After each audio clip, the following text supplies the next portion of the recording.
É um prazer estar aqui dando a última aula do Vida e Missão para essa turma e a primeira aula para a próxima turma. Então, estou entendendo que a nossa conversa é uma aula. E assim eu vou tratar esses nossos instantes. O Vida e Missão é um curso de teologia. É um curso dividido em 4 módulos: igreja, família, trabalho e sociedade. 1 noite por semana. 4 semestres. Mas é um curso de teologia. Então a pergunta que eu faço é: por que é importante estudar teologia? Por que é importante estudar teologia? Por que estamos fazendo este esforço de estudar teologia? Por que é importante estudar teologia? Para responder essa pergunta, eu queria citar 4 teólogos. 4 teólogos cristãos. O primeiro teólogo que gostaria de citar é Tertuliano. É um teólogo do 3º século. Tertuliano foi um teólogo que viveu na cidade de Cartago. Faleceu no ano de 260. É um teólogo do 3º século. E Tertuliano disse o seguinte: creio porque é absurdo. Creio porque é absurdo. O que Tertuliano estava dizendo é: não fosse absurdo, eu entenderia. Não fosse absurdo, eu comprovaria. Eu não precisaria crer. Eu entenderia. Eu teria evidências, eu teria provas, eu teria condições de racionalmente abraçar aquela afirmação como verdadeira ou aquela proposição como verdade. Mas é absurdo. Dizer, por exemplo, que o menino nasceu da virgem é absurdo. Deus é absurdo.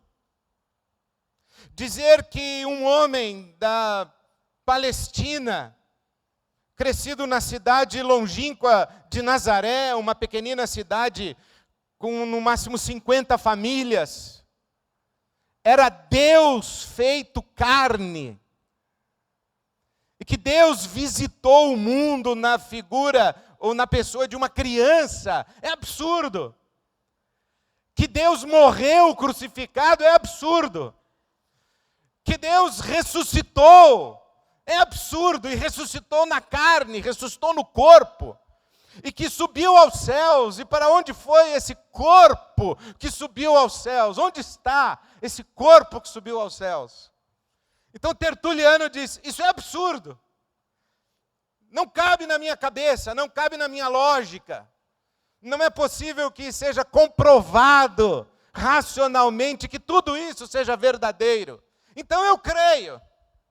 E quando Tertuliano diz eu creio porque é absurdo, ele está chamando a atenção para uma dimensão da nossa experiência de fé extraordinária. O autor da carta aos Hebreus diz assim que pela fé nós cremos que as coisas visíveis foram feitas e foram criadas das invisíveis. A fé é a prova das coisas que não se veem. Não se veem, não significa que não existem. Há muita coisa que a gente não vê, mas existe. Então a fé é a prova das coisas que não se veem. E pela fé nós cremos que todas as coisas visíveis foram criadas. E há um Criador. Pela fé, nós esperamos aquilo que nos foi prometido. A fé é o firme fundamento das coisas que se esperam.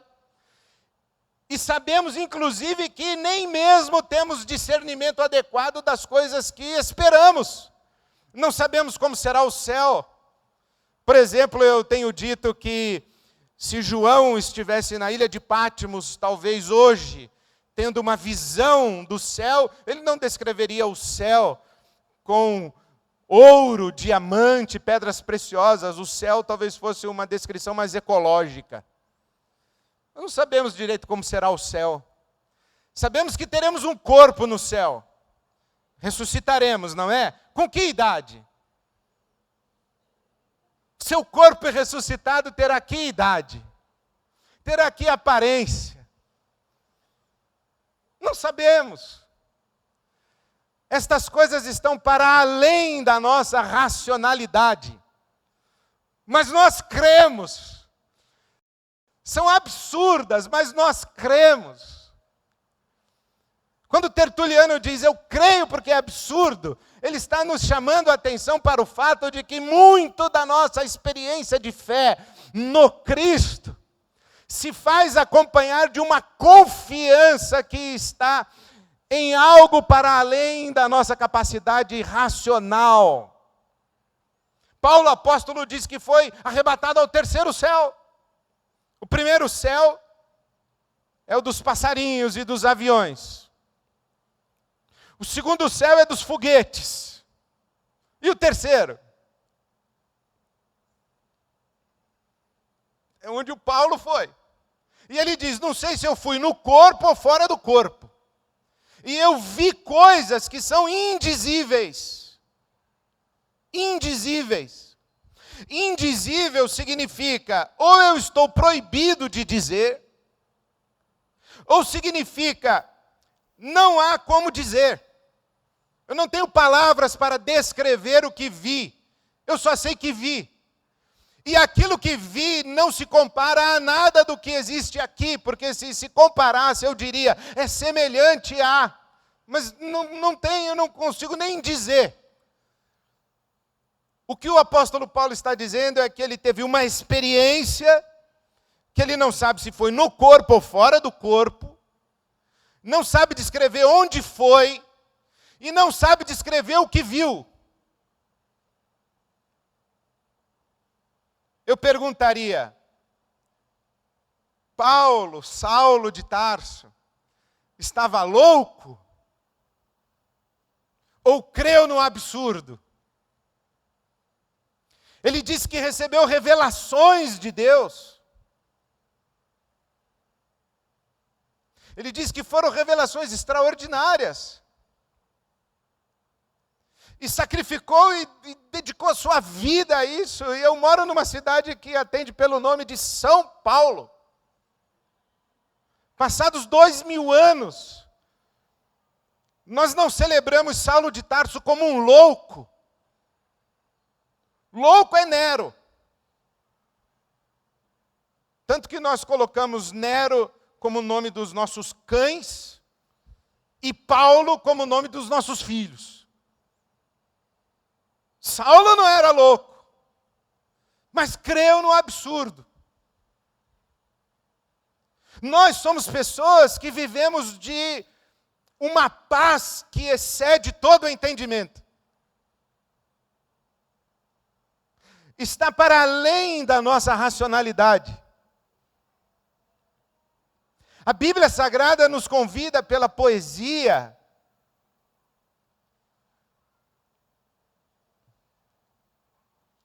a provar que o Senhor é bom. Não é entender que o Senhor é bom, é provar que o Senhor é bom. Os convites do nosso Deus, eles são afetivos. Deleita-te, tenha prazer em mim, descansa em mim, espera em mim, repousa nos meus braços como uma criança desmamada no seio, no colo de sua mãe. Isso é afetividade, não é da cabeça. Eu me lembro uma noite quando eu acabei de pregar na igreja e veio essa senhora e disse assim, pastor, eu queria entender esse Deus aí que o senhor fala tanto. Eu falei, pois é, não é de entender, dona. Não é de entender. É de crer. É de confiar. É de dar um salto de fé e cair no colo dele. É absurdo, dona, a senhora não vai entender. Santo Agostinho, que nem era um teólogo que eu queria citar hoje, o Santo Agostinho disse assim: se você entendeu, não é Deus. Deus é muito grandão, ele é eterno, ele não tem medida, ele não cabe na nossa cabeça. Então, o Tertuliano diz assim: creio porque é absurdo. Esse é o primeiro teólogo. Então, para que estudar teologia? O Tertuliano talvez dissesse: não adianta estudar teologia porque nossa fé ela é baseada no que é absurdo. Bom, o Tertuliano é um teólogo do 3º século. Passados 800 anos, lá no século XII, 1100 e pouco, apareceu um outro teólogo, chamado Anselmo de Cantuária. E ele disse assim, aí o Anselmo já é nosso amigo do curso de Vida e Missão. Ele diz assim: teologia é a fé em busca de entendimento. O que é teologia? A fé em busca de entendimento. Porque nós somos crentes, mas não somos doidos. Amém? Nós somos pessoas inteligentes, racionais. Nós não rasgamos dinheiro.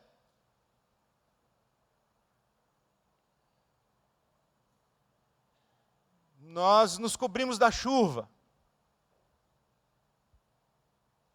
Nós fazemos curso. O nosso Deus escreveu um livro. Se o nosso Deus escreveu um livro, é porque Ele acreditou que nós poderíamos ler o livro que Ele escreveu e entender o livro que Ele escreveu. Isto é, o nosso Deus escreveu um livro. Antes de escrever um livro, Ele enviou profetas. Não é assim que fala o autor de Hebreus? Tendo Deus outrora falado, muitas vezes, de muitas maneiras, aos nossos pais, pelos profetas. Deus fala, o nosso Deus fala. Falou pelos profetas. Falou em Jesus. Nós temos nas mãos um livro que chamamos a Palavra de Deus. O nosso Deus fala, o nosso Deus quer se comunicar. O nosso Deus é inteligente. E se Ele fala, e se Ele falou, e se Ele enviou profetas, e se Ele enviou o seu Filho, e se Ele escreveu um livro, é porque Ele quer se comunicar com a gente, e Ele acredita que a gente vai entender.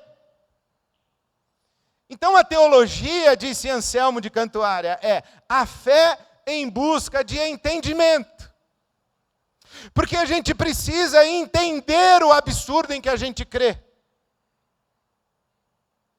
E entender não é entender o que, como funciona. Tem coisas que eu já desisti de pensar a respeito. Mas é entender as implicações do absurdo em que a gente crê.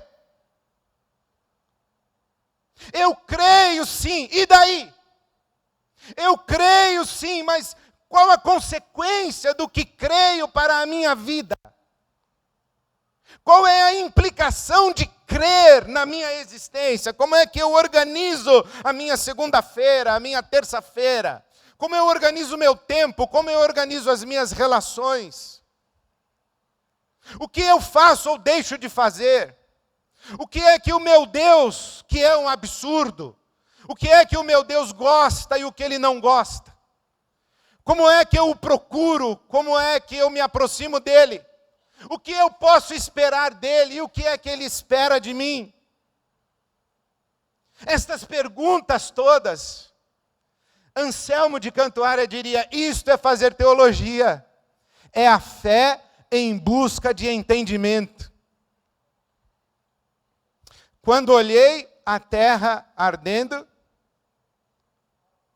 qual fogueira de São João, perguntei a Deus do céu, por que tamanha judiação? Isso é teologia.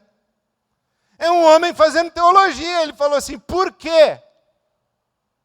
Por que tanto sofrimento nesse chão quente, nesse fogo que consome a vida da gente? Por quê? é fazer teologia, é a fé em busca de entendimento. Porque a fé e a experiência de fé e a experiência religiosa, ela se traduz em crenças. E as crenças estruturam a nossa vida e dão sentido à nossa vida. A teologia é um pensar constante a respeito das nossas crenças. Eu creio em Deus. Ele é bom ou ele é mau? Eu creio em Deus. Ele controla todas as coisas que acontecem ou algumas coisas acontecem sem que ele quisesse que acontecesse? Tudo o que acontece no mundo é da vontade de Deus ou algumas coisas não são da vontade de Deus?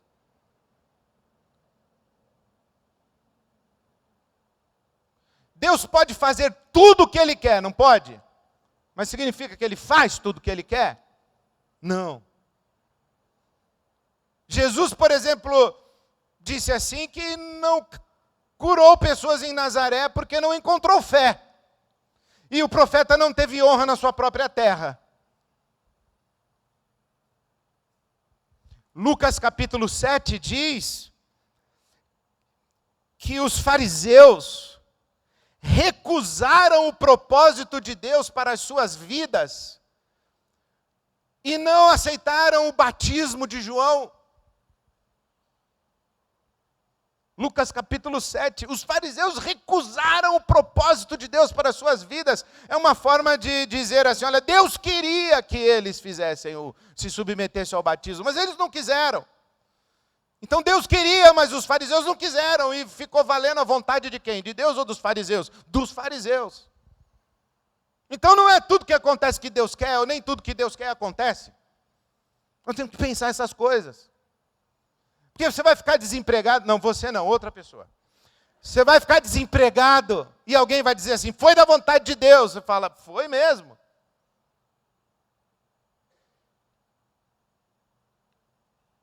A pessoa vai receber um diagnóstico ruim, e nós vamos consolar essa pessoa dizendo, foi da vontade de Deus. Ah, foi da vontade de Deus, que Deus me deu um câncer. Ele olhou para mim e falou assim, tome um câncer, minha filha, para o seu bem. Você acredita nessas coisas?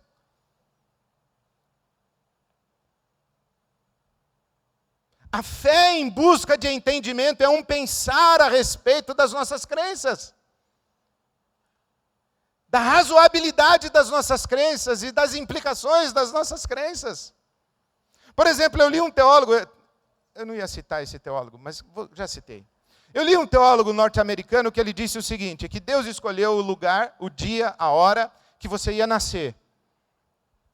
Escolheu o seu tamanho, o seu peso, a cor dos seus olhos, a cor do seu cabelo.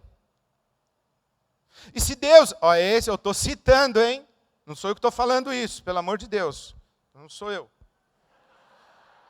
Ele falou, se Deus escolheu tudo isso, Ele escolheu também seu pai e sua mãe. Porque para ter a cor dos olhos que você tem, o cabelo que você tem, a pele que você tem, Deus escolheu também seu pai e sua mãe. Esse aí é o teólogo americano falando. E aí, a pessoa diz assim, mas a minha mãe foi estuprada. E eu nasci porque minha mãe foi violentada. Aí o teólogo lá diz assim, que Deus escolheu inclusive o estuprador da sua mãe. Você acredita nisso? Teologia é a fé em busca de entendimento. É um questionamento sobre as nossas crenças. O que nós pensamos a respeito do nosso Deus. O que nós pensamos a respeito do nosso Cristo. O que nós acreditamos que Ele está esperando de nossas vidas. E como nós nos organizamos no mundo para adorá-lo e para servi-lo. Você precisa fazer teologia. A teologia oferece para nós um sistema de sentido.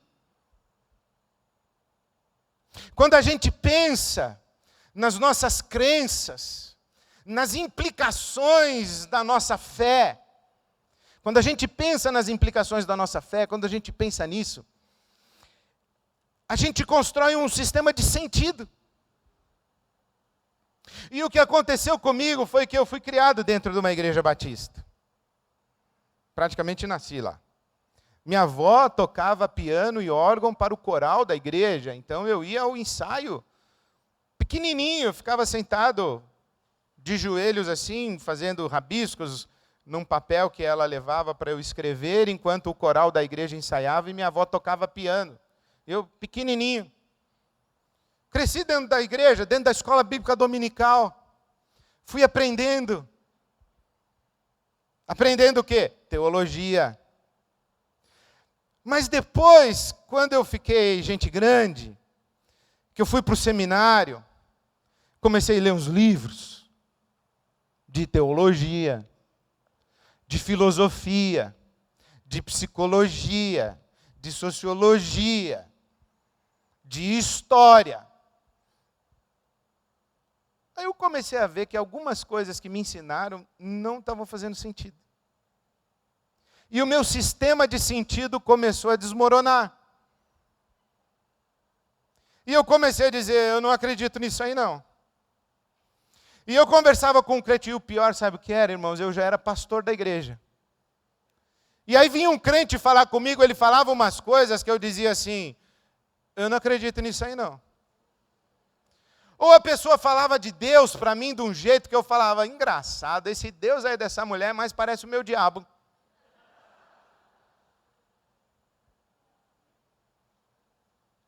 Eu não penso desse jeito aí que esse irmão pensa. Eu comecei a ouvir algumas orações que eu falava assim, não vou dizer amém não.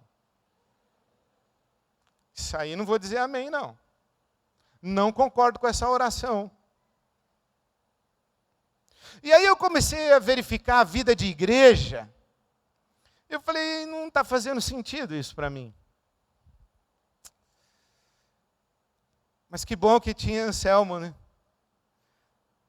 Ed, teologia é a fé em busca de entendimento. A fé em Deus está para além da racionalidade. Você crê, você confia em Deus. Mas aqui no andar de baixo você tem que fazer um monte de pergunta para organizar a sua vida. E aí, teve um teólogo que fez muita diferença para mim. Porque quando eu cresci assim, estava na vida de igreja,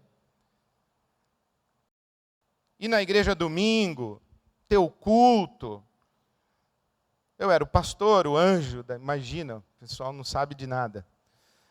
O anjo do Senhor, o anjo da igreja. Eu falava mais. A casa do Senhor. Por exemplo, o pastor da minha igreja na minha adolescência, quando acabava o culto, ele apagava a luz e falava para a gente conversar lá fora, porque na casa do Senhor é lugar de reverência e silêncio. No boletim da minha igreja estava escrito no rodapé, o Senhor está no seu santo templo, cale-se diante dele toda a terra. Então acabava o culto, o pastor mandava apagar a luz para a gente conversar no átrio.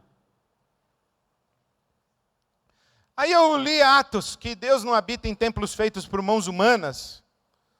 Falei, o meu pastor não está com nada, acho que ele não entendeu. Ou eu não entendi, isso não está fazendo sentido para mim. Que tem um lugar que é a casa de Deus, não está fazendo sentido para mim. Por exemplo, eu cresci numa igreja que não podia jogar futebol no domingo. Foi difícil, viu? Pequei muito lá naquela época, porque eu achava que era pecado mesmo, então era. Para mim era. Mas depois que eu cresci, eu vi que tudo bem jogar bola de domingo, mas eu cresci numa igreja que não podia jogar bola de domingo, porque domingo era o dia do Senhor. Aí eu li em Romanos que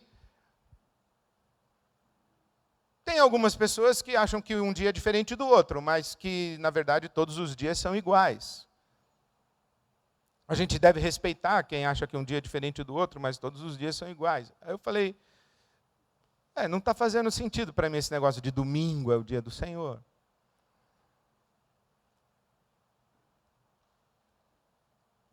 E eu ficava procurando assim, onde está Deus? Claro que eu pensava, Deus está no domingo, Deus está no templo, Deus está no culto, e Deus está no irmão fulano que é de oração, na irmã fulana que é de oração. Deus está nela.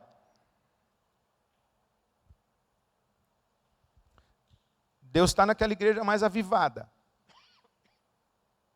Eu que era de uma igreja batista, então eu era pastor batista, o pessoal dizia que eu não tinha nem o Espírito Santo. Eu pensava, Deus está em algum lugar. Mas teve um outro teólogo que fez muita diferença para mim, ele mudou muito minha cabeça.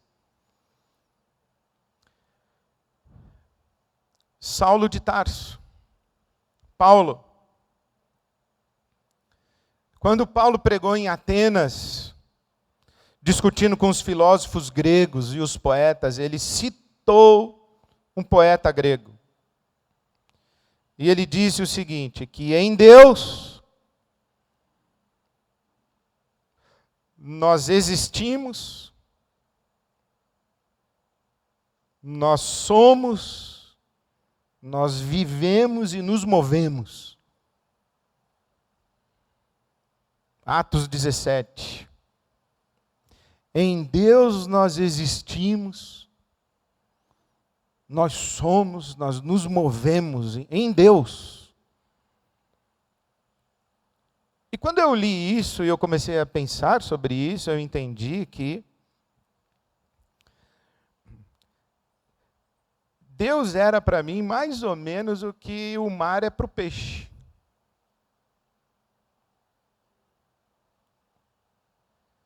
Que eu estou em Deus. Não é que Deus está lá, na sala do trono. Não. Eu estou imerso em Deus. Eu estou dentro de Deus. Não existe nada que esteja fora de Deus, porque fora de Deus nada é e nada há. E aí eu comecei a tentar organizar de novo a minha mente, a minha cabeça e as implicações da minha vida, porque eu achava que Deus estava lá, num trono. Mesmo o meu vocabulário não era muito legal, porque quando a gente ia orar, e principalmente em reunião de oração na igreja, uma pessoa que ia orar, começava a orar dizendo assim, Senhor, entrando agora em tua presença. E o outro que ia orar falava, Senhor, continuando na tua presença. Não é isso? Aí o último que ia orar, como é que ele orava? Senhor, saindo embora agora da tua presença. Como é que a gente vai embora da presença? Não dá. O salmista não falou isso? Que se eu fizer no Seol a minha cama, se eu subir, ele está lá, se eu for para baixo, for para cima, direita, esquerda, ele está. Até ali a tua mão me sustentará e a tua destra me guiará, não é isso que ele diz? O Senhor está comigo, eu estou em Deus. Aí eu falei, olha, tem uma coisa interessante aí, o meu mundo ele é compartimentalizado, tem lugar para Deus, tem gente para Deus, tem hora para Deus, tem coisa para Deus. E tem um monte de coisa fora de Deus no meu mundo. Segunda-feira está fora de Deus, o meu trabalho está fora de Deus, o meu futebol está fora de Deus, o time do adversário, então, nem se fala, está muito fora de Deus. As outras religiões, está tudo fora de Deus. As outras pessoas estão fora de Deus, está tudo fora de Deus. O que está dentro de Deus? Está dentro de Deus a minha religião, está dentro de Deus o meu conjunto de crenças, está dentro de Deus o meu culto, a reunião de oração, isso aqui está dentro de Deus. O dízimo, os 90% está fora de Deus. Eu falei, o meu mundo está muito esquisito, ele está todo compartimentalizado. E aí teve um outro teólogo, que é o quarto, eu já citei, Tertuliano, Anselmo, Paulo, Agora estou citando o quarto teólogo, Paul Tillich. Esse é um camarada interessante. Paul Tillich, ele disse assim, ele começou a perguntar assim, qual é o lugar da religião no mundo e na sociedade? E o Tillich deu uma resposta maravilhosa, extraordinária. Porque a pergunta que estava sendo feita é assim, ó, tem um lugar para a ciência, tem um lugar para a cultura, tem um lugar para a arte, tem um lugar para a tecnologia, tem um lugar, entendeu? Tem um lugar para cada coisa. E a religião? A religião também tem um lugar. E aí o mundo fica dividido assim como se fosse uma pizza. E você organiza a sua vida dessa maneira. Lazer, trabalho, família, hora silenciosa. Não é assim que você faz? Tem assim, ó, você dá um tempo para o trabalho, um tempo para você, um tempo para sua família, um tempo para sua esposa, para o seu marido, um tempo para os seus filhos. Não se esqueça, minha filha, de dar um tempo para Deus. Você tem que dar um tempo para Deus, não é assim que a gente fala? Deus é um pedaço da pizza. A religião é um pedaço da pizza. Tem o lugar do trabalho, o lugar do descanso, o lugar da família, o lugar do lazer, o lugar do não sei o quê, e o lugar da religião. O Paul Tillich falou assim, não, o lugar da religião não é um pedaço de uma coisa, é a profundidade de todas as coisas. Falei, isso aí faz sentido para mim. Foi então que começaram as coisas a mudar no meu entendimento, de que servir a Deus não é ir na igreja domingo, não é... Deixa eu refazer a minha frase. Servir a Deus não é apenas ir à igreja no domingo, não é apenas ir no curso Vida e Missão na terça-feira, não é apenas ser voluntário no trabalho social da igreja no sábado, mas servir a Deus é também dormir. Dormir. Você já imaginou eu falar para minha esposa, meu bem, estou indo servir a Deus, boa noite, vou dormir, vou cuidar do meu corpo, da minha saúde, estou servindo a Deus.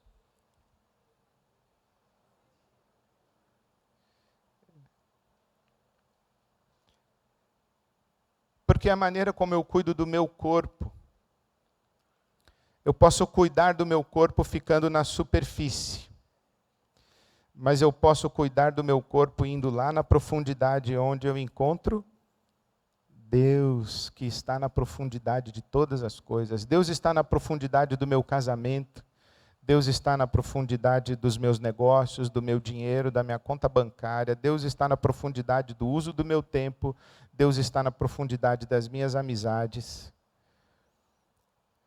Aí eu aprendi que servir a Deus não depende tanto do que eu faço, nem em que horas, e nem onde, nem... Eu aprendi que servir a Deus é o como eu faço tudo o que eu faço. E que pode ser que um pastor, que é identificado como o servo do Senhor, esteja pregando um sermão, tendo lido a Bíblia Sagrada, tendo feito uma oração, pode ser que este homem esteja fazendo um discurso motivado por orgulho, vaidade, e não esteja servindo a Deus. E pode ser que o lixeiro que as crianças nos mandaram cumprimentar na sua música, esteja fazendo o seu trabalho com respeito, dignidade,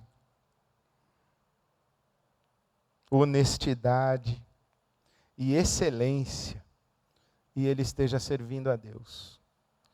Porque servir a Deus não é o que você faz, onde você faz, a hora que você faz. Servir a Deus é o como você faz. E essa conclusão eu cheguei pensando, lendo, estudando, sei lá o quê. E é muito importante hoje no Brasil a gente estudar teologia. Sabe por quê? Porque o Brasil está cada vez mais evangélico. Sabia disso, né? Que o Brasil está cada vez mais evangélico. Olha aí. Não sei, viu, irmão? Não sei se eu dou glória a Deus. Não sei se eu dou glória a Deus para um Brasil cada vez mais evangélico. Evangélico desse jeito eu não dou glória a Deus.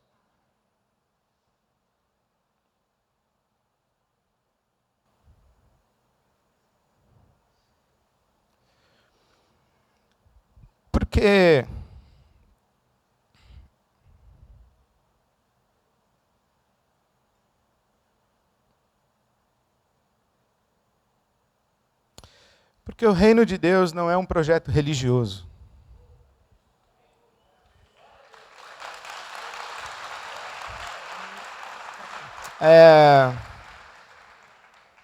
Deus não nos mandou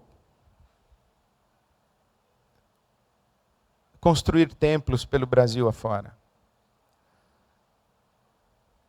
Enquanto as crianças estão jogadas na rua. Deus não mandou a gente fazer curso de teologia enquanto existe violência doméstica. Deus não mandou a gente fazer musical de Natal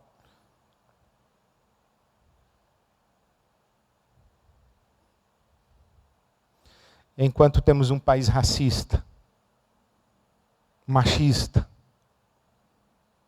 homofóbico, violento.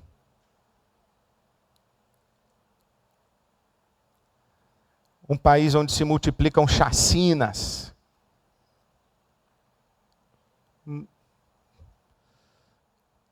A minha pergunta não é se o Brasil está ficando mais evangélico. A minha pergunta é onde estão os sinais do reino de Deus no nosso Brasil. Não se existem mais templos evangélicos no nosso Brasil. Mas se há um suplemento de generosidade na nossa sociedade. Se há um suplemento de solidariedade na nossa sociedade. Se há um comprometimento com a justiça na nossa sociedade.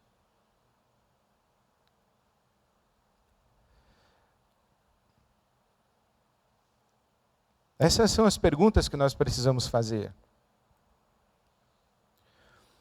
Porque pode ser que exista o sindicato, o partido político, o exército, a universidade, as instituições financeiras, o mercado, o comércio, a indústria, o agronegócio.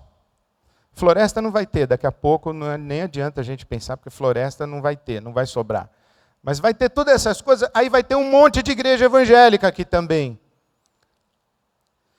Mas nosso projeto não é um monte de igreja evangélica. O nosso projeto do reino de Deus é a profundidade de todas as coisas. É como é que a gente faz economia no Brasil. Como é que a gente faz ciência? Como é que a gente faz tecnologia? Como é que a gente faz família? Como é que a gente cuida de criança no nosso Brasil?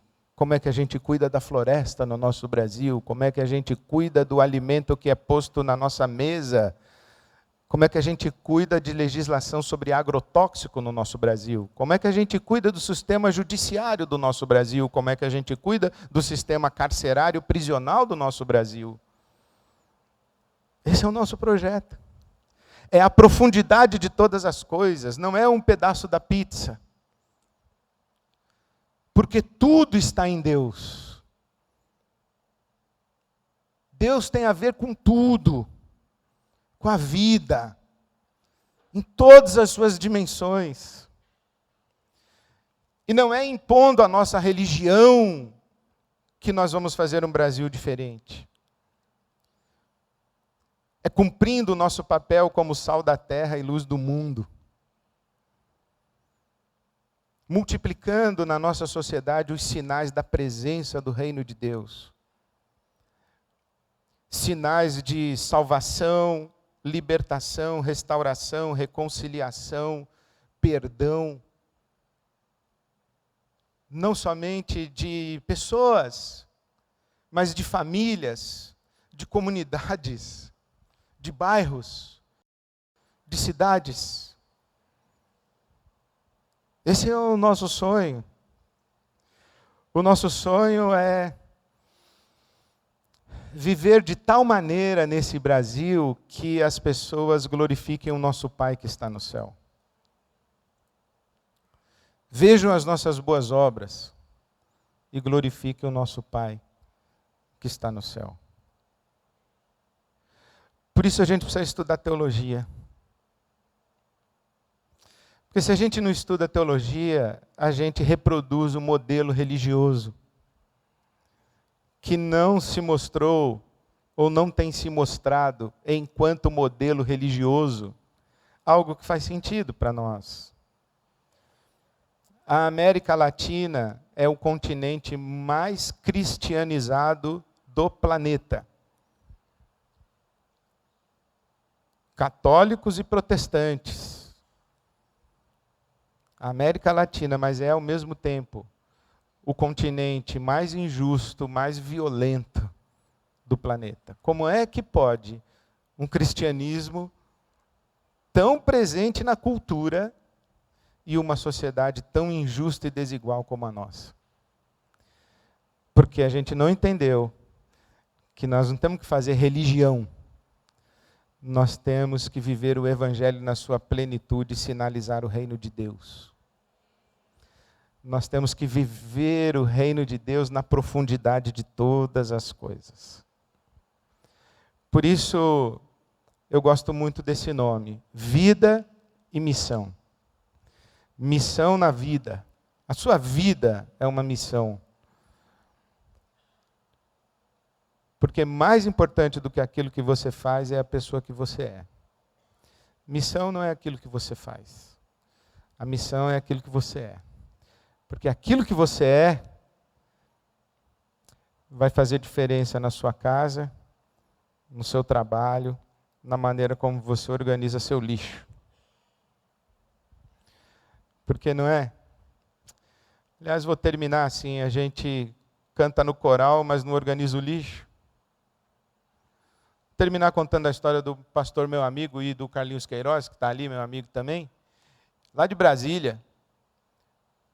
Meu amigo foi pregar no Peru e ganhou lá umas estatuetas, umas peças folclóricas do folclore peruano, umas carrancas assim, coloridas, bonitas. E ele colocou no gabinete pastoral dele. E uma irmã foi lá, olhou aqueles negócios e falou assim: pastor, isso é tudo do diabo, viu? Está amarrado. Aí esse nosso amigo disse assim: a irmã votou em quem?